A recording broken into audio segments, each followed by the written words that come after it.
خراج سے تم سمجھ رہے ہو وہ اب زر کم معیار ہوگا. تمہاری تہذیب خود اپنے خنجر سے خودکشی کرے گی. جو شاخ نازک و آشیاں بنے گا ناپائیدار ہوگا. معزز سامعین، عزیز طلبہ، 25 برس کا طویل عرصہ بیت گیا.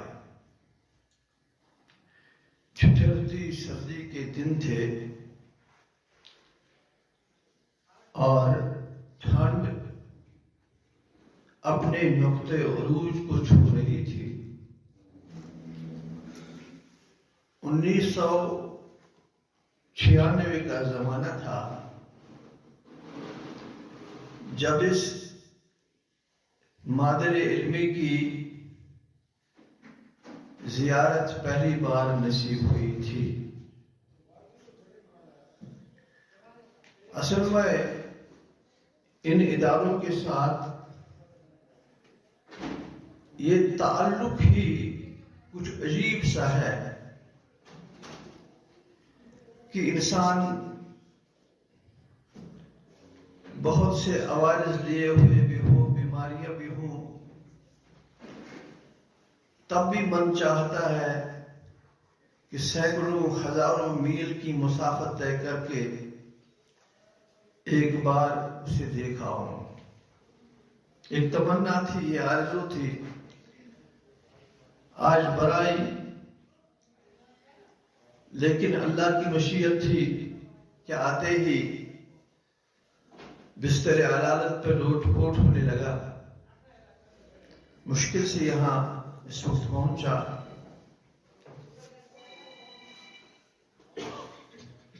تو اپنے ان ننھے منھے عزیزوں سے گفتگو کرتے ہوئے انتہائی مسرت، طمانینت، نشاط اور انبساط محسوس کر رہا ہوں. تیر و تار فضا ہے، ہر جانب اندھیرا ہے، اور اجالے کی جو بات کرے وہ مشق ستم ہے. مگر زمانہ اور زمانے کی آنکھ بہت بےتابی سے آپ کا انتظار کر رہی ہے کہ آپ ان تربیت گاہوں، ان دانش گاہوں میں اخلاقی اور روحانی تربیت کے حصول کے بعد ان اندھیروں کو کافور کرنے کے لیے برسر جدوجہد ہو. یہ ادارے امت مسلمہ کی شہرک کی حیثیت رکھتے ہیں. یہ نہ ہو تو شہرک کٹ جائے گی. امت کھائے پیے گی ضرور، لیکن اس کی حیثیت ایک زندہ لاش کے سوا اور کچھ نہیں ہوگی. اسی لیے حکیم مشرق علامہ اقبال نے کہا تھا، جب وہ اندلس جا کر مسلمانوں کے 8 سالہ دور اقتدار کے خاتمے کے بعد گیا تھا، تو وہاں جا کر خون کے آنسو رویا تھا. مسجد قرطبہ میں جا کر سجدہ ریز ہو کر اس کی ہچکیاں بند گئی تھی. تو جب واپس آ گیا تو بر صغیر کے، ہندو پاک کے ہر سٹیج سے اس کی صدا بلند ہوئی کہ میں قرطبہ، اندلس، اسپین کی عظیم دانشگاہیں دیکھ کر آیا ہوں۔ ہندو پاک والوں، تمہارا انجام بھی وہی ہوگا اگر تم نے ان درویشوں کی قدر نہیں کی۔ ان چٹائیوں پر راتیں بسر کرنے والوں کو آغوش محبت میں نہیں لیا۔ ان راتوں کو ذرا و ذرا کی گردان کرنے والوں کو اپنی آنکھوں اور پلکوں پر نہیں بٹھایا۔ تم قصر ابیض جیسے مکانات ضرور بناؤ گے، لیکن اخلاقی اور روحانی اعتبار سے تمہارا جنازہ نکل جائے گا۔ جس طرح آج اقبال کہتا ہے، جس طرح آج اندلس میں انہی اداروں کے خاتمے کی وجہ سے صرف الحمرا کے کھنڈرات نظر آتے ہیں، اسی طرح تمہیں ہندو پاک میں تاج محل ضرور نظر آئے گا، لال قلعہ کے کھنڈرات ضرور نظر آئیں گے، لیکن اسلام اپنی حقیقی روح کے ساتھ نظر نہیں آئے گا۔ قابل تحسین ہے وہ نفوس جو ان تیرگیوں میں، ان ظلمتوں میں، ان اندھیروں میں ان چراغوں کو روشن کرنے کا بندوبست کرتے ہیں، اور یہی ادارے ہیں، یہی دانشگاہیں ہیں جن کے ہاتھ میں ہمارا کل ہوگا۔ میں اکثر کہتا ہوں اپنے خطابات میں، چونکہ مجلس بڑی مختصر ہے، لہجہ میرا تقریری نہیں ہوگا، مجلسی گفتگو ہوگی، کس کس عنوان پر بات کرے ایک مختصر وقت میں؟ دامان باغباں سے کیفے گل فروش تک بکھرے پڑے ہیں ہزاروں عنوان میرے لیے۔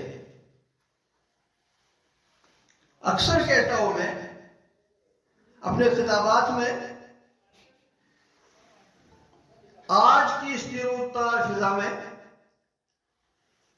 ہماری ان فلک بوس مساجد میں، ان مزین دانشگاہوں میں، ان خوبصورت عبادت گاہوں میں، اس کی پچھلی صفوں سے اگر بات سنو، اس کی پچھلی صفوں سے اگر ہمیں چھوٹے بچوں کا دوڑنا، گھومنا، ہنسنا، ایک دوسرے کو ٹھونگی مارنا، اگر یہ صدائیں اگلے صف والوں کو سنائی نہیں دیتی تو پھر خیر مناؤ۔ یہ سب سے بڑا المیہ ہے، سب سے بڑا المیہ۔ اگر یہ بچے صفوں کے پیچھے ایک دوسرے سے لڑتے جھگڑتے نہیں تو المیہ ہے، اس بستی کے اسلام کے حوالے سے، اس بستی کے اسلام کے مستقبل کے حوالے سے۔ اس لیے یہی ہے ہمارا را میٹیریل، یہی ہے خام مال ہمارا۔ اس پر جتنا کام کیا جائے کم ہے، بہت کم ہے۔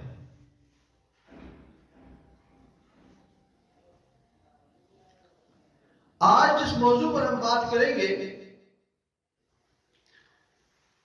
وہ تھوڑا ہٹکے ہوگا۔ آج ہم اکثر و بیشتر والدین کو اپنے بچوں کی بہتر تربیت کے لیے آمادہ کرنے کے لیے اپنی تقریر کا ایک بڑا حصہ اس پر صرف کر دیتے ہیں قرآن و سنت کی روشنی میں، لیکن آج بات کچھ اچھوتی ہوگی کہ اگر ایک باپ نماز نہیں پڑھتا ہے، روزے نہیں رکھتا ہے، صدقات نہیں کرتا ہے، گھر کے ماحول پر اس کی گرفت نہیں ہے، سوشل میڈیا کا طوفانی بدتمیزی اس کے گھر کی اخلاقی چولوں کو ہلا رہا ہے، دہلا رہا ہے، عریانیت اور بے حیائی پر اپنے گھر میں بھی قدغن لگانے میں کامیاب نہیں ہو پا رہا ہے، اتنا ہونے کے باوجود بھی اگر اس کی یہ کوشش ہوتی ہے کہ میں اپنے بچے کو درسگاہ میں ڈالوں، قابل تحسین ہے، کسی دانشگاہ میں ڈالوں تو قابل تحسین ہے ایک کوشش۔ خوشی کی بات ہے اگر وہ اس کی اچھی تربیت کے لیے کاوشیں کرتا ہے، قرآن پڑھے، حدیث پڑھے، نمازوں کا پابند بنے، لیکن کام نہیں چلے گا۔ آپ نے بارہا سنا ہوگا کہ اللہ کے ایک عظیم پیغمبر تھے سیدنا موسیٰ علیہ السلام۔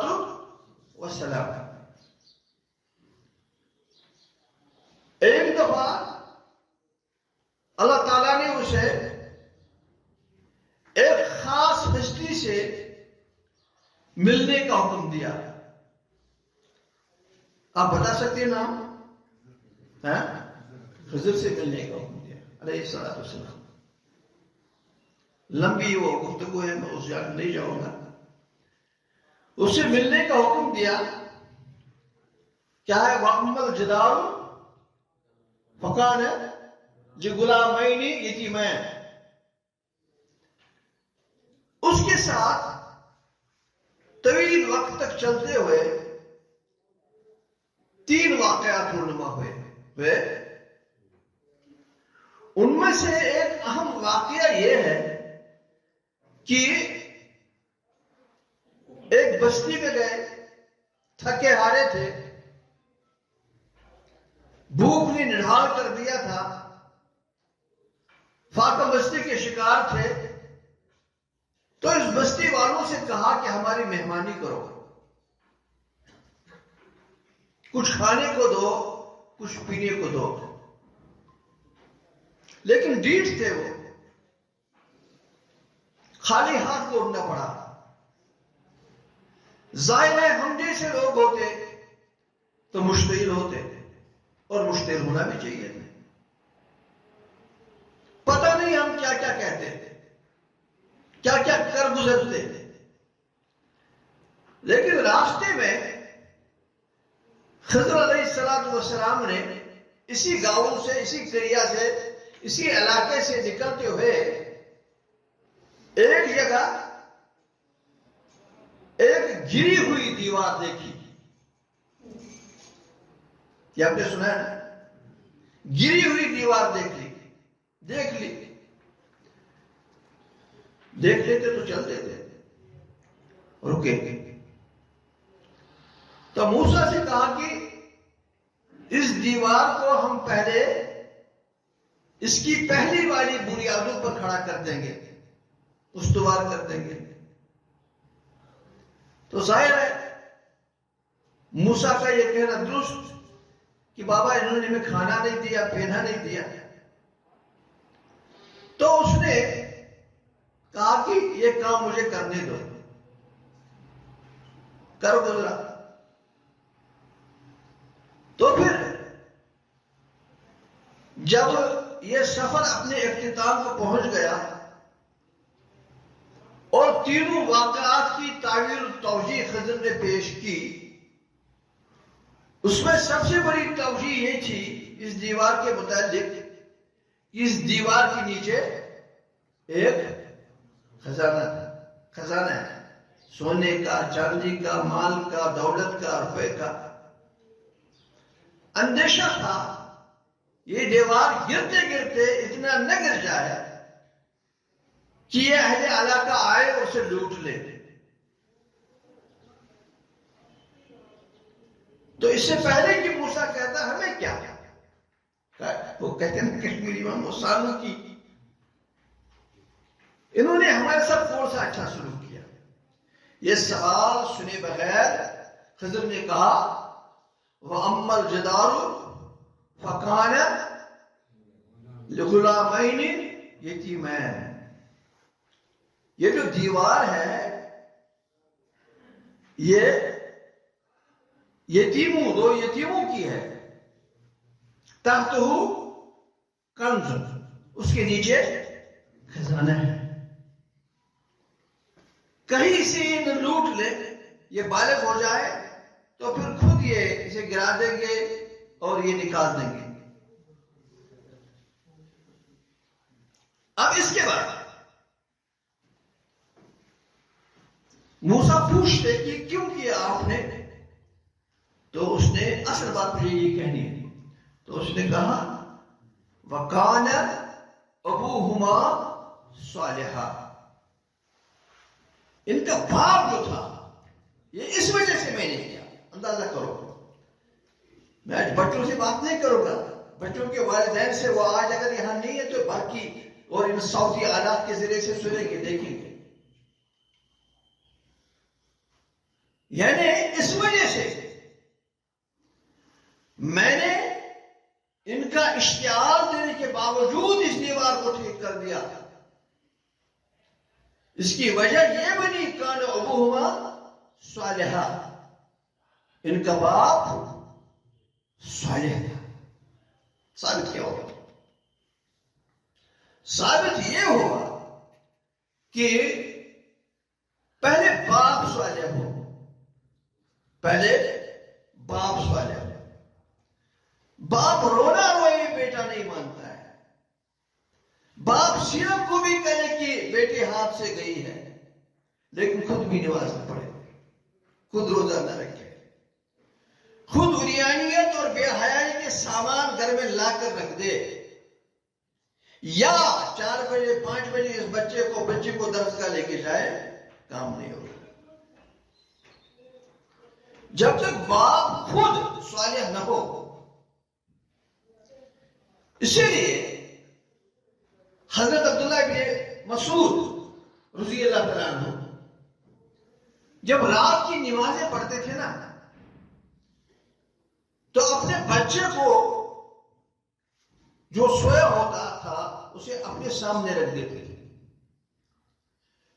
نماز پڑھنے کے بعد اس سوئے بچے کی طرف دیکھ کر فرماتے تھے یہ سب تمہارے لیے کرتا ہوں، یہ سب تمہارے روشن مستقبل کے لیے کرتا ہوں، اور پھر کہتے تھے وَقَانَ أَبُوهُمَا صَالِحًا، کیونکہ میری نیکی، میری صالحات بھی تمہارے کام آئیں گے۔ ڈاکٹر کسی مفکر ڈاکٹر نبیل ایوز لکھتے ہیں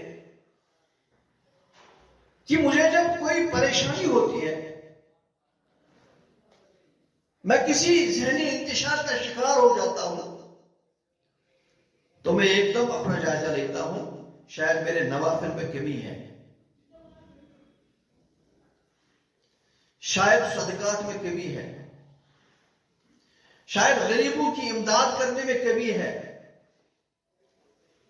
اور میں اس لیے یہ زیادہ کرتا ہوں تاکہ اس چیز کے طفیل میرے بچوں کا مستقبل بہت صالح ہے، بہت اچھا ہو۔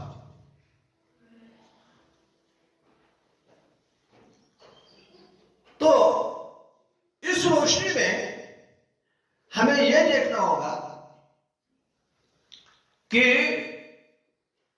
اپنے بچے کی تربیت کے حوالے سے جو بھی ہم کوشش کریں اچھی تربیت کیا ہوتے وہ کریں، لیکن اس بات کا بطور خاص خیال رکھیں کیا ہماری آنکھ میں حرام داخل نہ ہو، ہمارے کان میں حرام داخل نہ ہو، ہمارے پاؤں حرام کی جانب نہ چلے، ہمارے ہاتھ حرام سے تعاون نہ کرے۔ کیوں؟ حضرت ابو سعید فرماتے ہیں رحمہ اللہ کہ میں نے ایک دن ابو نصر سے سوال کیا کہ سکون چھن گیا، قرار اٹھ گیا، ذہنی تناؤ بڑھ چکا، پریشانیوں نے گھروں میں ڈھیرے ڈال رکھے ہیں، کیا کیا جائے؟ علاج کیا ہے؟ تو جواب ملا الا بذکر اللہ تطمئن القلوب، بس اللہ کے ذکر میں اطمینان ہے، سکون ہے، قرار ہے، راحت ہے۔ یہی دوا اس امت کو مسرور اور نشاط انگیز بنا سکتی ہے۔ تو میں نے اس سے کہا، میں نے کہا کہ میں ابو عبداللہ امام احمد بن حنبل سے ملا ہوں رحمت اللہ علیہ، ان سے ملا ہوں۔ میں نے ان سے یہی سوال کیا، قرار لٹ گیا، سکون چھن گیا، تناؤ نے ڈیرے ڈال دیے، ٹینشن عروج پر ہے، علاج کیا ہے؟ تو ابو عبداللہ نے فرمایا تھا حلال خوری کرو، حلال کھاؤ، حلال پہنو، حلال چلو، حلال دیکھو۔ تو اس آیت میں جو ہی ابو نصر نے یہ سنا تو اس نے کہا سبحان اللہ، امام نے بہت بڑی بات کہی ہے، امام نے بہت بڑی بات کہی ہے۔ اس کا یہ مطلب نہیں ہے کہ وہ آیت جو ہے نعوذ باللہ وہ درست نہیں ہے، وہ آیت اپنی جگہ درست ہے، لیکن وہ آیت تب کام کرے گی، جو علاج اس میں ہے نا وہ ذکر تب کام کرے گا جب کیا ہوا ذکر،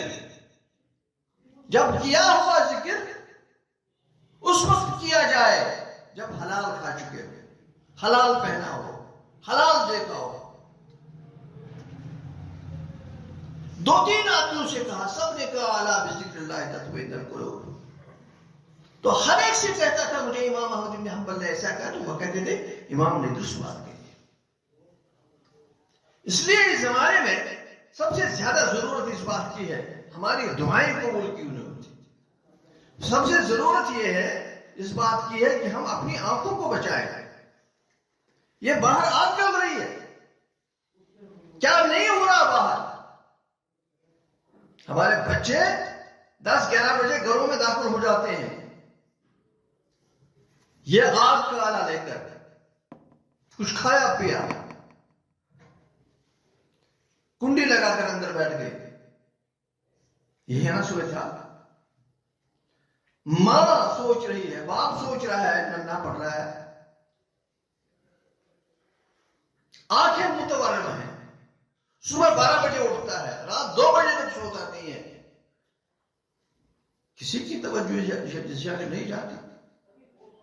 اور اگر کبھی باپ نے پوچھنے کی کوشش کی میڈم کے سامنے، یہ جرأت رندانہ کر بھی گیا کہ منا لیٹ کیوں اٹھتا ہے، تو کہتی ہے بس میرا عقل ہوتا تمہیں نظر آیا، دنیا جہاں کے بچے 3 بجے سوتے ہیں، 2 بجے اٹھتے ہیں، یہ بیچارہ رات بھر پڑھتا رہتا ہے۔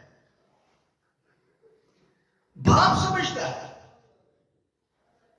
کہ میں نے کتاب دے دی اس کو، ایک اچھے اسکول میں بھیج دیا، اسے ٹیوشن کا بہتر بندوبست کر لیا، میں نے اپنی ذمہ داریاں پوری کر لی، نہیں کر لی۔ جب تک خود تم میں صالحیت نہیں ہو، یہ کوئی اثر قبول نہیں کرے گا، کوئی اثر قبول نہیں کرے گا۔ تم لاکھ بار تحجد پڑھو، برزبان تسبیح و درد گاؤں کھر، میں گھر میں انقلاب آ چکا ہے تمہارے۔ آج دیکھ لو اب تک تو ملت کا جوان جس کے حوالے ہم بوڑھے یہ دین سپرد کرنے جا رہے ہیں، اور ہم ہزار بوڑھوں کو کبھی رونا آتا ہے کہ کن کے حوالے کر رہے ہیں، کن کے حوالے؟ مائک لے کر ایک داڑھی مونڈا شخص سے سوال پوچھتا ہے راستے میں، اسلام کا پہلا خلیفہ کون سا ہے؟ یاد ہی نہیں۔ مائک لگا کے پوچھتا ہے امت کی پہلی ماں کا نام کیا ہے؟ تو جواب ایسا آتا ہے کہ رونگٹے کھڑے ہو جاتے ہیں، کچھ پتہ ہی نہیں۔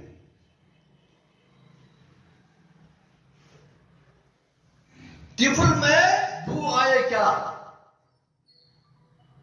والد کے اتوار کی، دودھ ہے ڈبے کا اور تعلیم ہے سرکار کی۔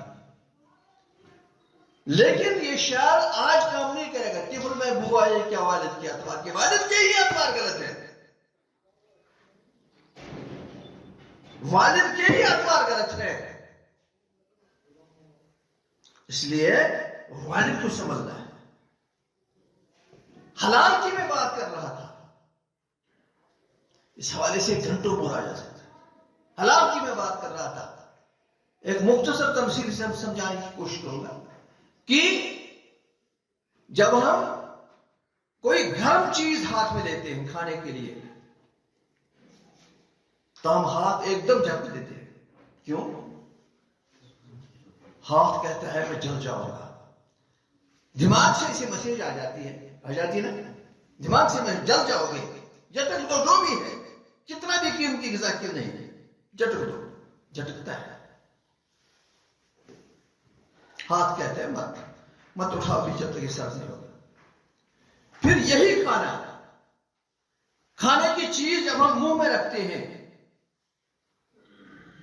تو دانت کہتا ہے، دانت کہتے ہیں یہ نرم ہے یا سخت ہے۔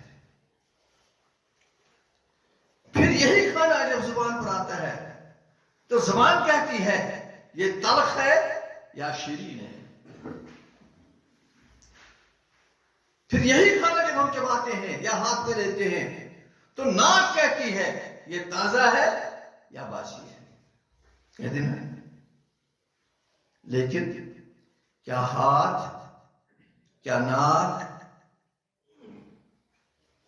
کیا زبان، کیا دانت یہ بول سکتے ہیں کہ جو منہ میں آ گیا یہ حلال ہے یا حرام ہے؟ بول سکتا ہے؟ بول سکتے؟ یہ کون بولے گا؟ یہ کون بولے گا؟ یہ ایک مسلمان کی حیثیت سے ہمارا ایمان ہے، یہ ایک کتاب بولے گی تمہیں کیا کھانا کیا نہیں کھانا، کیا پہننا کیا نہیں پہننا، کیا دیکھنا کیا نہیں دیکھنا، کہاں جانا کہاں نہیں جانا، یہ کتاب کہے گی۔ یہ کتابیں نیز چیزیں دیگر، اس نے عرب کے بدروں کی تقدیر بدل ڈالی اور انہیں شاہ جہاں بنا دیا۔ آن کیا چند برسوں میں وہ بدل گئے، چند برسوں میں بدل گئے۔ یہی کتاب میں آپ کو یوں سمجھاؤں گا کہ میرے ہاتھ میں ایک آلہ ہے، یہ کیا بولتے ہیں؟ ہاں بولو نا، موبائل فون بولتے ہیں۔ اگر خالی موبائل بولیں گے، ہم تو بولتے ہیں خالی موبائل بھی، لیکن موبائل کا اگر ہم لغوی معنی سمجھے تو اس کے لیے وہ نام کافی نہیں ہے، اس کے لیے موبائل کے ساتھ فون لگانا لازمی ہے۔ میرے ہاتھ میں موبائل فون ہے، یہ موبائل فون جو ہے یہ وہ بچہ بھی بولے گا جو ابھی حفظ کرنے آیا آج ہی، اور وہ بچہ بھی جس نے 5 سال یا مکمل کیا۔ اس کا نام پی ایچ ڈی اسکالر بھی بولے گا موبائل میں، اور ایک ان پڑھ آدمی بھی اگر وہ مجنون بھی ہو اسے بھی بولیں گے تھوڑا سا اگر اسے کرو بولے موبائل فون بولے گا نا. اس کا نام ہے علم. اس کا نام ہے علم. علم ہوتا ہے جاننا, کچھ بھی جاننا, کچھ بھی جاننا. یہ ضروری نہیں ہے کہ وہ کتاب پر پڑھا جائے. اس لیے ہم کبھی کہتے ہیں کسی آدمی سے ہم کہتے ہیں کہ تجھے یاد ہے جب ہم وہاں گئے تھے شاید تم میرے ساتھ تھے ہم نے وہاں یہ دیکھا, تو وہ جواب میں دیتا ہے مجھے علم نہیں, حالانکہ وہ ان پڑھ ہوتا ہے. اس کے کہنے کا مقصد یہ ہوتا ہے کہ میں نہیں جانتا جو آپ کہہ رہے ہو. اور یہی علم پھر کتاب میں بھی ہے, اور یہی علم پھر قلم سے لکھا جاتا ہے. یہی علم پھر عصری بن جاتا ہے, یہ علم پھر دینی بن جاتا ہے نا. یہ جو علم ہے, علم کی بھی ایک حد ہوا کرتی ہے.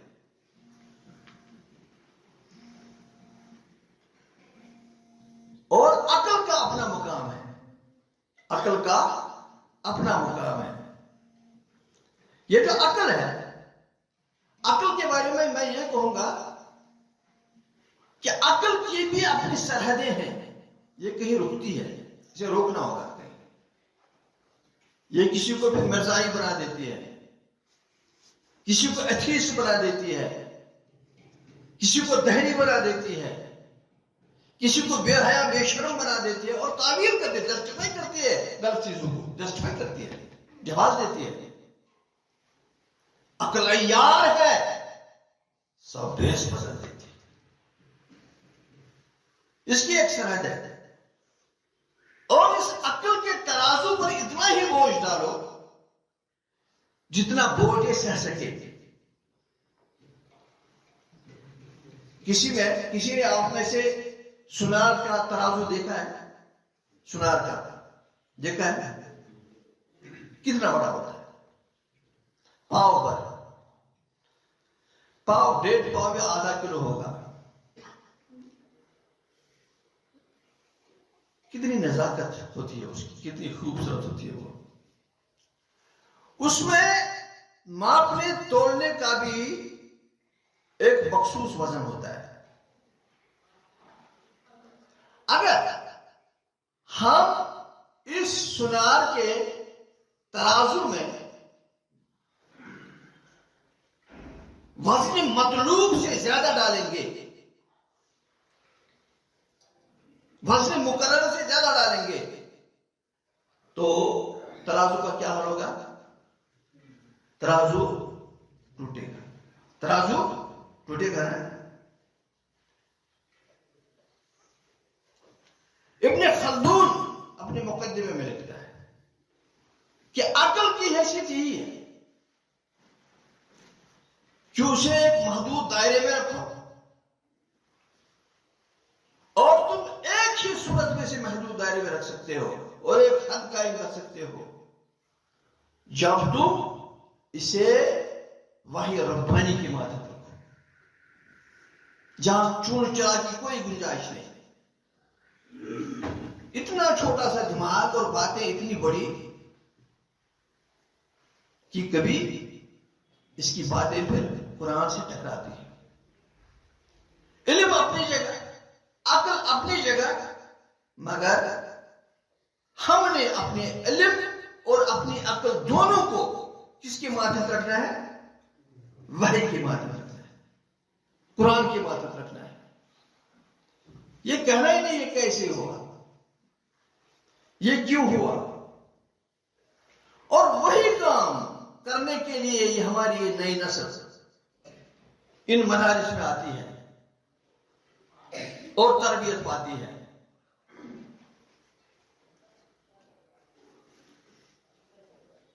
لہذا ضروری ہے کہ اگر ہم اس نئی نسل کے کاتر و خم روحانی اور اخلاقی اعتبار سے سنوارنا چاہتے ہیں, ماں کی خواہش ہے, باپ کی خواہش ہے, تو اس کے لیے دونوں کا صالح ہونا ضروری ہے, اہم ہے.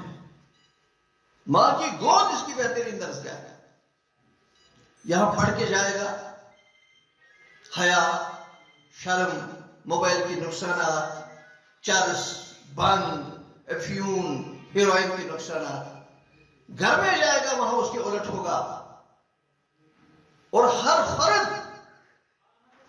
فرد کا ایک ایک عمل دین کے خلاف گواہ ہوگا، تو ظاہر ہے کہ وہ بچہ پھر دیندار نہیں رہ سکتا۔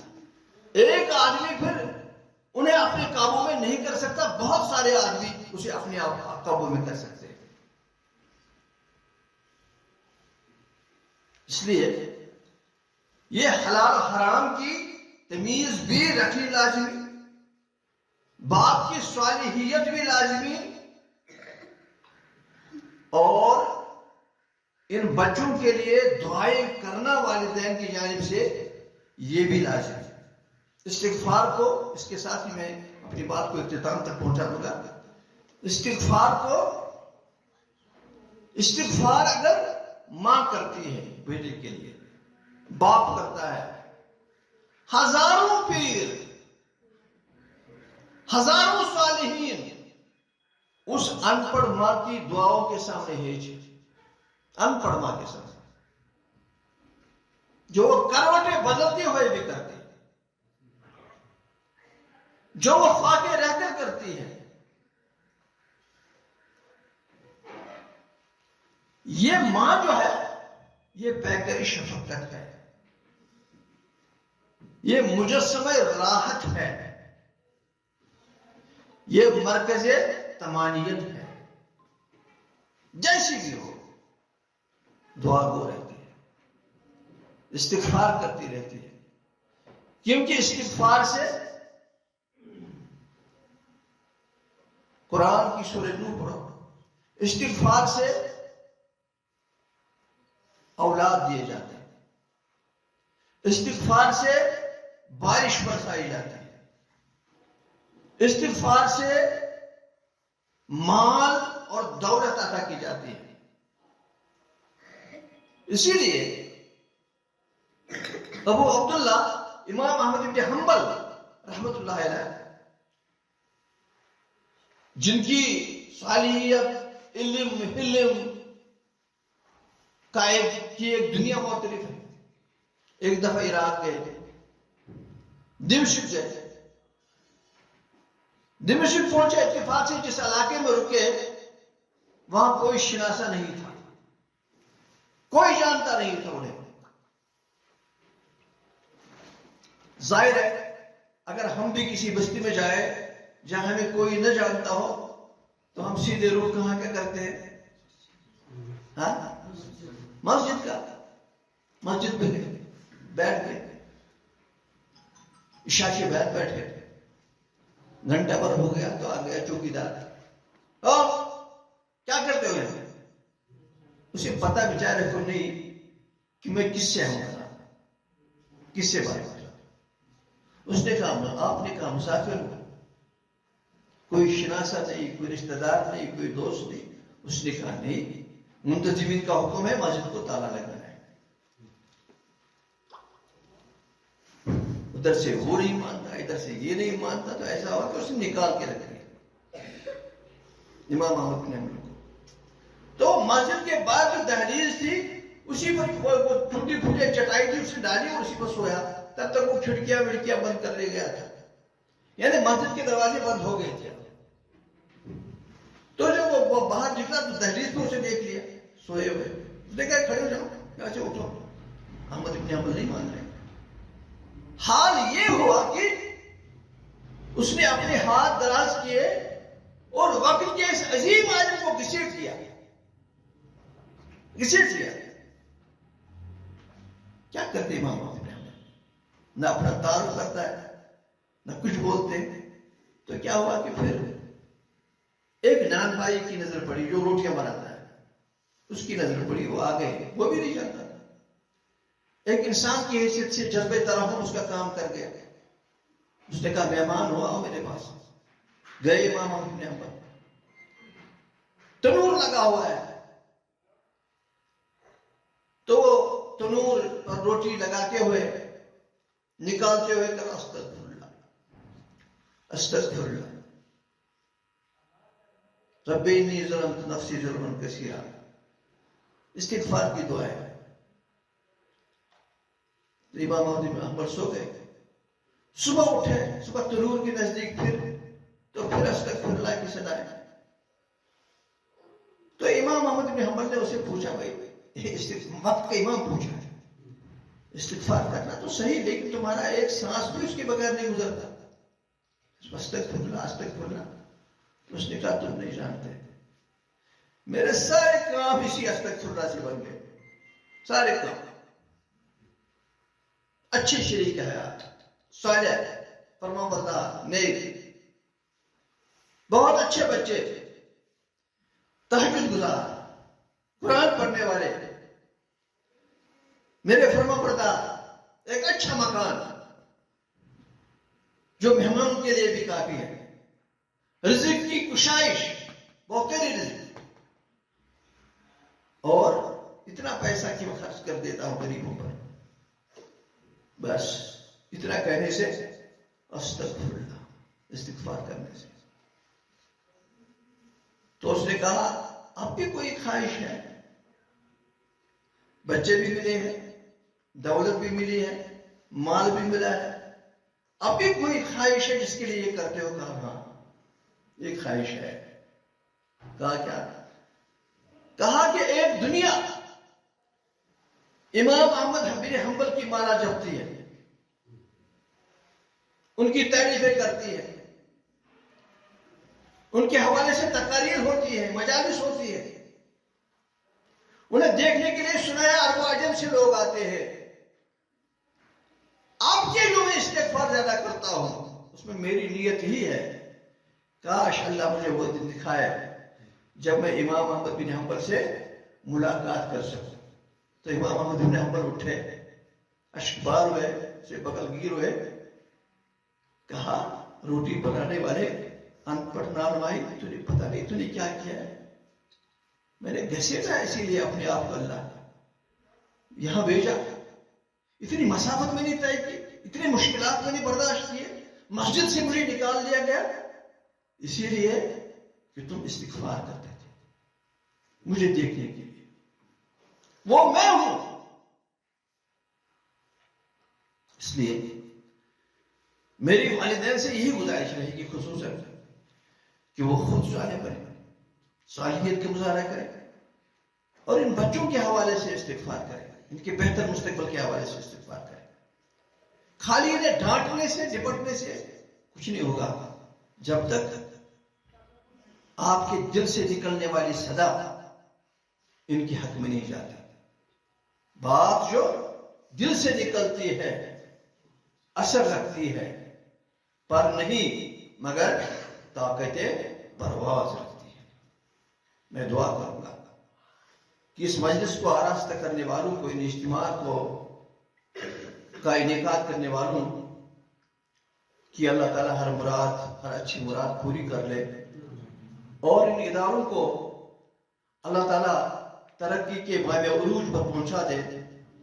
ان کے اساتذہ کو اللہ تعالیٰ عزتوں اور رفعتوں سے نوازے، اور جو صاحب سرود لوگ اس کی مدد کرتے ہیں، ان اداروں کی مدد کرتے ہیں، اللہ تعالیٰ ان کی مدد فرمائے، اعانت فرمائے.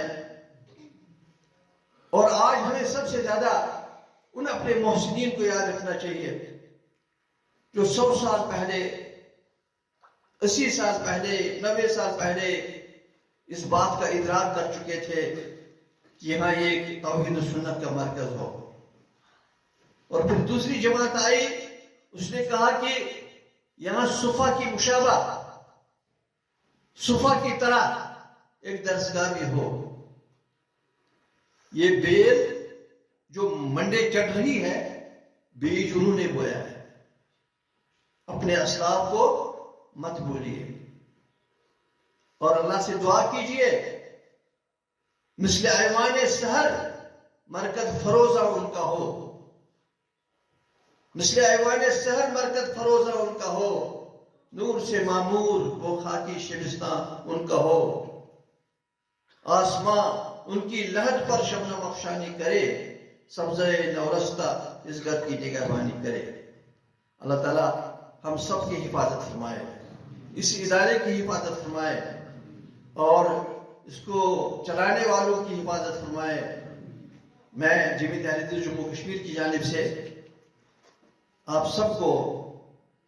سب کا شکریہ ادا کرتا ہوں اور تعاون مانگتا ہوں اس کے لیے جو جمعیت کام کر رہی ہے ساری ریاست میں، اس کا یہی کام ہے، دین کی ترویج، قرآن کی اشاعت، انسانیت کی بلا تمیز خدمت، مسلم غیر مسلم جو بھی ہو، چھوٹا ہو بڑا ہو، طبی خدمات، ہسپتال، ڈائگنوسٹک سینٹرز، وہ خدمات انسانیت کی انجام دیتی ہے۔ انسانیت آج